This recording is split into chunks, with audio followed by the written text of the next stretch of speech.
Badra Singh, Loikaba, it makes us reimagine and revisit the cultural identity and roots through the visual narratives of Badra Singh. And although this painting was painted in the year 1919, in the year 1940, the story, the legendary epic love story of Kamba and Toibi, was written as an epic poem by Hizam Anganghal Singh, which consisted of around 39,000 to 40,000 lines of around 1,000 pages. So epic, as we usually know, it's narrative, poetic, and heroic in nature. But however, this ancient form of oral storytelling, for example, if we pick up the epic love story of Kamba and Toibi, we could, from the, we could, it could well be understood clearly in the contemporary perspective if we look into the visual narratives of Ningthozam Badra Singh as compared to the epic poem which was written by Hizam Anganghal Singh in the year 1940, consisting of around 39,000 to 40,000 lines. So this um, the story of Kamba and Toibi, the epic love story of Kamba and Toibi, could well be understood in the contemporary society, in the contemporary perspective, if we have a glance or if we have a look at the visual narrative which was painted by Ningthozam Badra Singh. So this very connotation of the visual narrative being enhancing, being the storytelling being enhanced by the visual narrative of Ningthozam Badra Singh. So keeping aside the art historical background of Manipur and then the traditional notion of it, now I would like to bring in the focus on the contemporary art practices and the art of storytelling. So in this particular talk, I would like to attempt to highlight on the importance of the shared relationship between visual narrative and storytelling in the education system. And in order to express one's emotions and experiences, I feel that words and visual elements, the synchronization and the synthesis of both the spoken words and the visual elements or the visual narratives are essentially important, are equally important and correlated to one another. And on this account, I have chosen 8 students have selected as an experiment where the students are being asked to translate their classroom experiences into a visual narrative, as well as to create and share a story of their own in a creative and imaginative manner. So can we go to the next slide? Okay. So we have a student named Saloni. So I've actually made the students who are in their master's program first and their second semester experiences. So the first semester experience is on the left side. The right side is of their second semester experiences. And on the other side, I have put in this second semester experiences, which is like three female figures. So basically, Saloni, she has used the color theory. And in the first semester, the blue shading on the left corner represents her confusion and her difficulty in struggling the new academic courses. But later on the right side again, we see this yellow light beaming there. So that is reflecting her understanding and then getting the light which she is actually was looking for. So then again, and also in the blue side, we see these geometrical forms where she is trying to represent how she's struggling to compose the composition in her graphics practical work. Then again, on the right side, we have these figures of female figures who are writing and then who are studying. So this represents her struggle in order to get acquainted and adapt with the new introduction of the SWAYAM, which was introduced just this semester, the SWAYAM CBCS, and here she has written 4 noble truths because she has chosen history of Indian Buddhism in her SOIM course.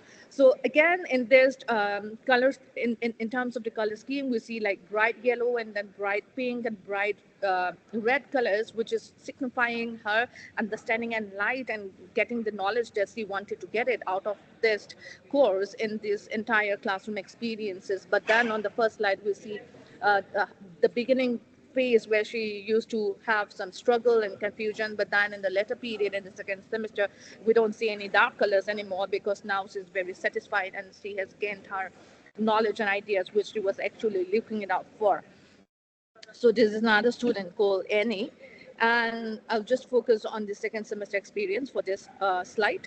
So Annie is representing different colors, expressing her different experiences, different knowledge that she has gathered out of this second semester. And we see a figure which is at the center going through the tunnel of the yellow light, where she is trying to signify that her journey is moving towards gaining knowledge and skills, which she is actually looking out for. And then on the upper side, there are blank spaces where she has kept it blank, where she is trying to put in the idea that the blank space is representing the knowledge that she is yet to acquire. Whereas on the different shades of color is signifying that the knowledge that she has acquired is not yet enough for her, but then she's yet to acquire more knowledge. And on that, she is going through the tunnel of the yellow light, which is represented in her sketch. Then again, we'll go with the next slide, please. Okay, this is one interesting slide. His name is Maipak Sana. And then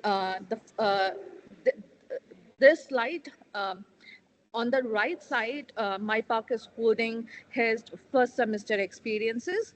And then on the left side is representing his second semester experience. So on this first semester experience, he has put in the Western art. So first semester was on Western art and second semester is on history of Indian art. So he has put in the swing, and then we see art of the Horati, death of the Socrates.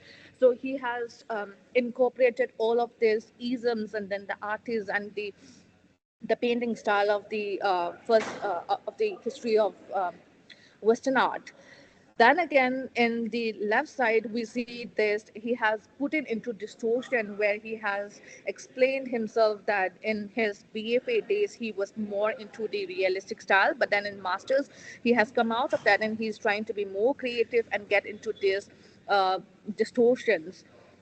And here we see, here, the central figure, as according to him, the central figure is holding a book, and then on the upper left and on the lower right, lower left, the lower left and then the upper left is represented with brushes and palettes, and on the center he is representing a figure holding a book, where he is trying to incorporate the importance of theory and the practical classes. And then on the upper right, we see beaming light, and then there are on the boundaries we have like a tone like representation, where he has narrated that his uh, the light, which is kind of a moonlight kind of a representation, is reflecting his goal. And in order to reach the goal, it is not an easy task, but however, he has to reach the goal. So for that, he has symbolized using thorns around the white beam of light. And my park is he has he has a handbook which he carries with him, and he has an extensive notes and sketches which he has done during the lectures, during my lectures in particular. And this notes has served him as a way of learning and as a creative outlook for him. So he has come to realize that theory as well as practical classes are very much important. So all of the students, they are from painting and then graphics and applied arts and sculpture. We do not have an art history background in our department, but then however, students are reflecting the importance of theory as well as practical classes to be incorporated. Then again, we'll go with the next slide, please.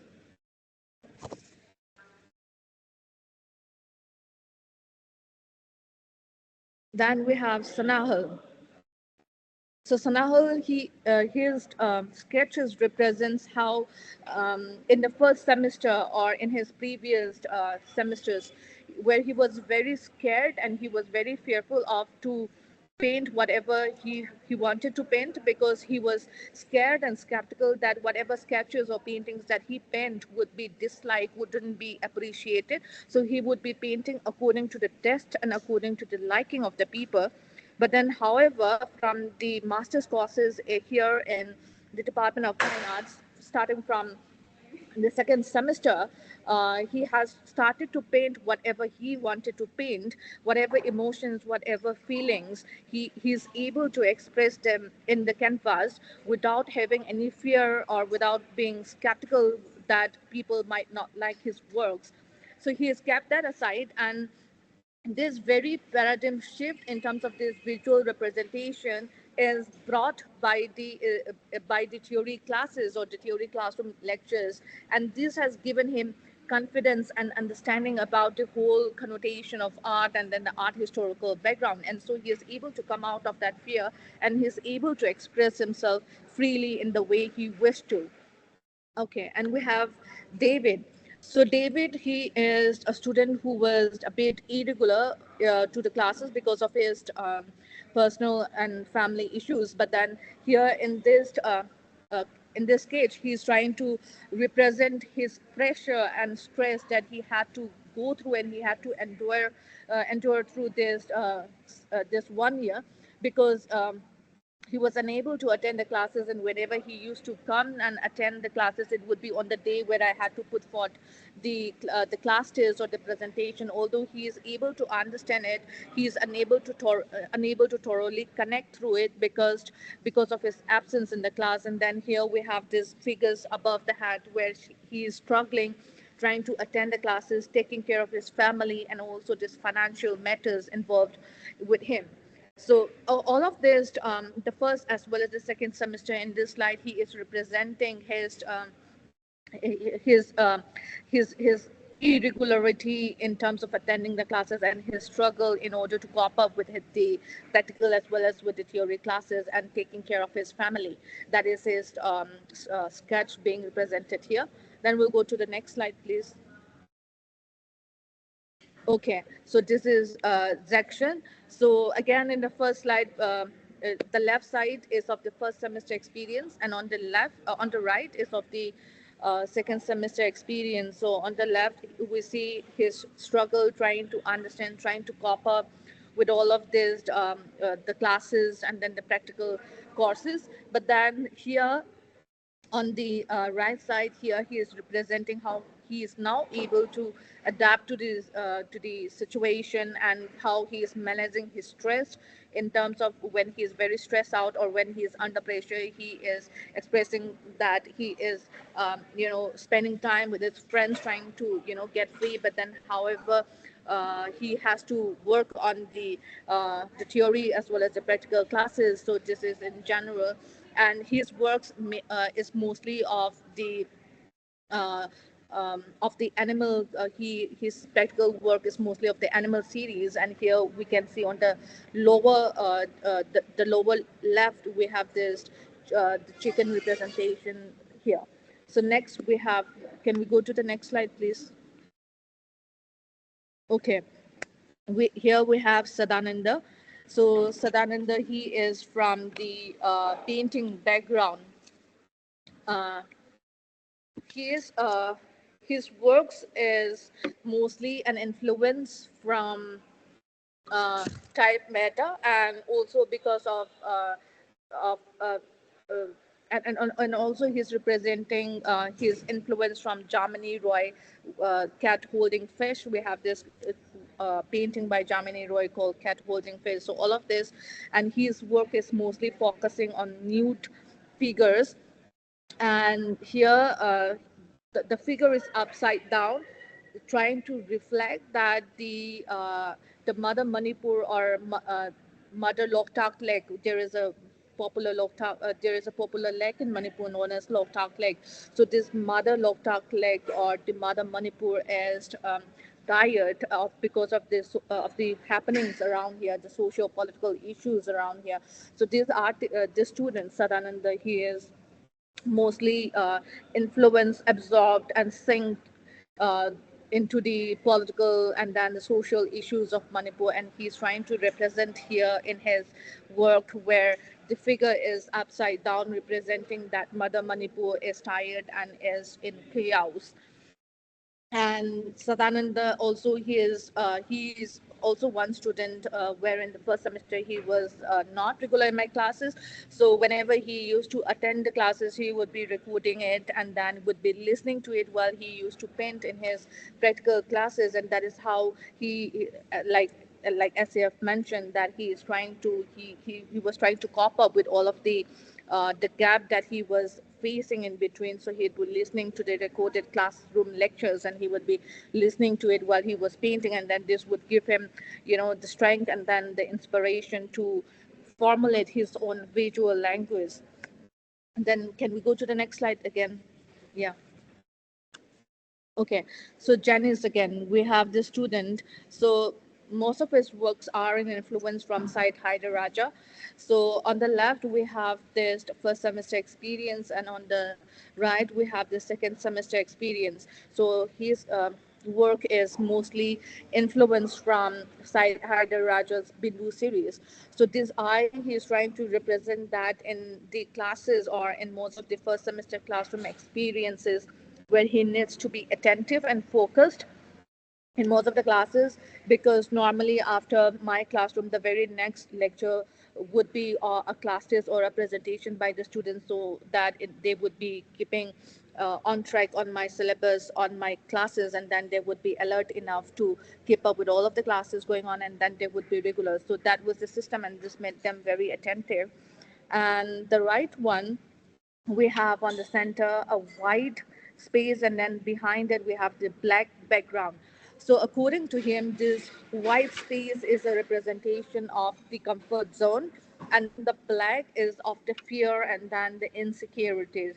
So he's trying to tell a story that he has come out of his fear, out of his insecurities, and now he has come out of the fear, and now he is in a sport where he is very much comfortable to work on his own terms. He is no longer scared, or he's no longer to experiment new things. So this is his classroom experiences. Then can we go to the next slide, please? Okay.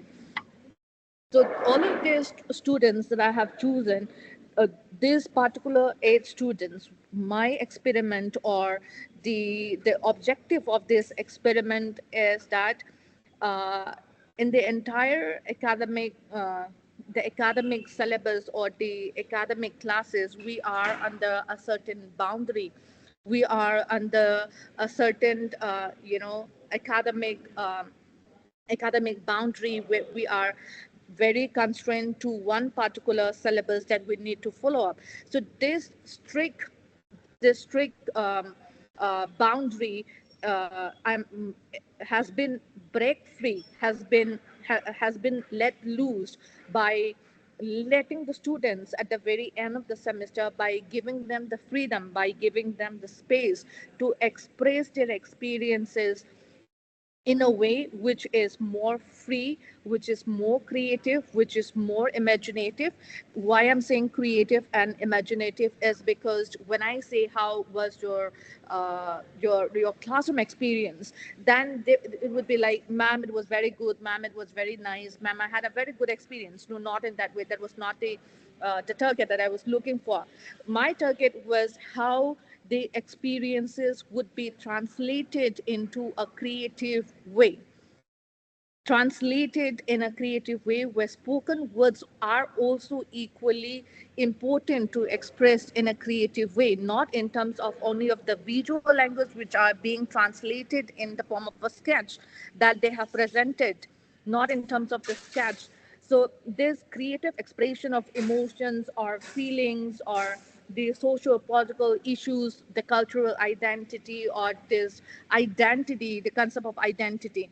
So this needs to be expressed creatively both ways. So the synchronization of words, spoken words, and then the visual language is very important. So the overall classroom experiences being translated in the form of visual language as well as spoken words makes us understand and realize that the visual narratives tend to be subjective to the viewers, whereas spoken language or words or the mode of storytelling tends to be objective to the listeners. So when I have brought in the slides of the 8 students, I've narrated a story of their experiences, of their classroom experiences. So this story is subjective. The spoken words is subjective. However, the visual image that I have put on the screen would be subjective. So the uh, the art of storytelling or the experiences of the students which are being told as a form of a story in the classroom also needs to be creative, also needs to be imaginative, where the students are able to grasp the attention of the listeners. At the same time, their visual image or the pictorial representation or the visual language, the visual narrative are also equally important to be creative.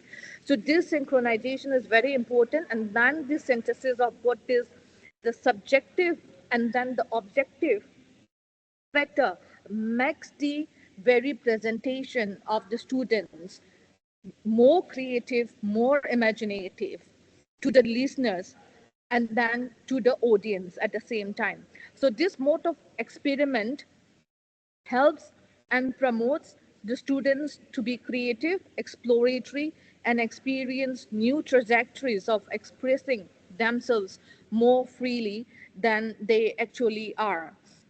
So this particular experiment, which I have conducted at the very end of each of the semester, has encouraged the students to give a thought, to give a thinking on how to present their experiences in a very creative manner. So this creativity or the whatever ideas or whatever experiences, their lived experiences, their emotions or their feelings are being they are being able to translate and then transform and reflect in a way more freely than they actually are, or they are able to express their experiences in a more creative manner.